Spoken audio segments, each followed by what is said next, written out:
দয়া করে নিজের পাল্লায় কখনো অন্যকে মাপবেন না। দেখুন, আপনি জানেন বিড়াল থেকেও বাঘ বেশি ভয়ঙ্কর, কিন্তু ইঁদুরের বিবেচনায় বাঘের থেকেও বেড়াল বেশি ভয়ঙ্কর। সুতরাং আপনার নিজের মনোভাবের মাপকাঠিতে অন্যকে মাপতে যাবেন না। যে পরিবারে পুরুষ থাকতেও মহিলা মাতব্বর, ওই পরিবারের সাথে ভুলেও আত্মীয় করবেন না। কাউকে ভালোবেসে কষ্ট পেতে না চাইলে প্রথমে নিজের ক্যারিয়ার তৈরি করুন, তারপর ভালোবাসাকে সময় দিন। দেখুন, আজকের দিনে মানুষ তার সাথে থাকতে পছন্দ করে যার একটা সুন্দর উজ্জ্বল ভবিষ্যৎ আছে। হ্যাঁ, আরেকটা কথা, সুখী যদি হতে চাও তাহলে কখনোই কারো ক্ষতি করো না। খেয়াল রেখো, তোমার দ্বারা কারো উপকার হোক বা না হোক, কারো ক্ষতি যেন না হয়। জীবনে কখনো কারো উপর খুব বেশি নির্ভর হওয়া ঠিক নয়। মনে রাখবেন, অন্ধকারে নিজের ছায়াও পাশে থাকে না।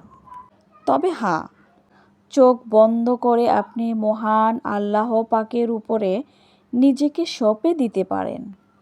ওই একটি স্থান আছে যেখানে অন্ধবিশ্বাস করে আজ পর্যন্ত কেউ ঠকেনি। হ্যাঁ, আরেকটা কথা বলি, জীবনে মাত্রা অতিরিক্ত সৎ হতে নেই। মনে রাখবেন, জঙ্গলের সোজা গাছটাকে কিন্তু সবার প্রথমে কাটা হয়। ঠিক তেমনই অতি সৎ ব্যক্তিরাই সবার আগে বিপদে পড়ে। তাই ১০০ ভাগ সৎ হতে গিয়ে জীবনটাকে মাত্রা অতিরিক্ত কঠোর করে ফেলবেন না। মনে রাখবেন, মানুষ যদি ছোটোখাটো ত্রুটি বিচ্যুতি করে মহান আল্লাহর কাছে ক্ষমা না চাইতো, তাহলে মহান আল্লাহ এই পৃথিবী থেকে মানুষের বদলে অন্য কোনো সৃষ্টি পাঠাতো, যারা কিছুটা ছোটোখাটো ভুল ত্রুটি করে আবার ক্ষমা চাইতো। আল্লাহ ক্ষমা করতে ভালোবাসেন। মনে রাখবেন, জীবনে ভালো থাকতে চাইলে ৫টি কথা মেনে চলুন। ১. কথা কম বলবেন। ২. কানে কম শুনবেন। ৩. রাগ কম দেখাবেন। ৪. মানুষকে আপন কম ভাববেন। মনে রাখবেন, আপন শুধুমাত্র সৃষ্টিকর্তাকে ভাববেন। ৫. যত বোকা মানুষ হবেন তত সুখে থাকবেন।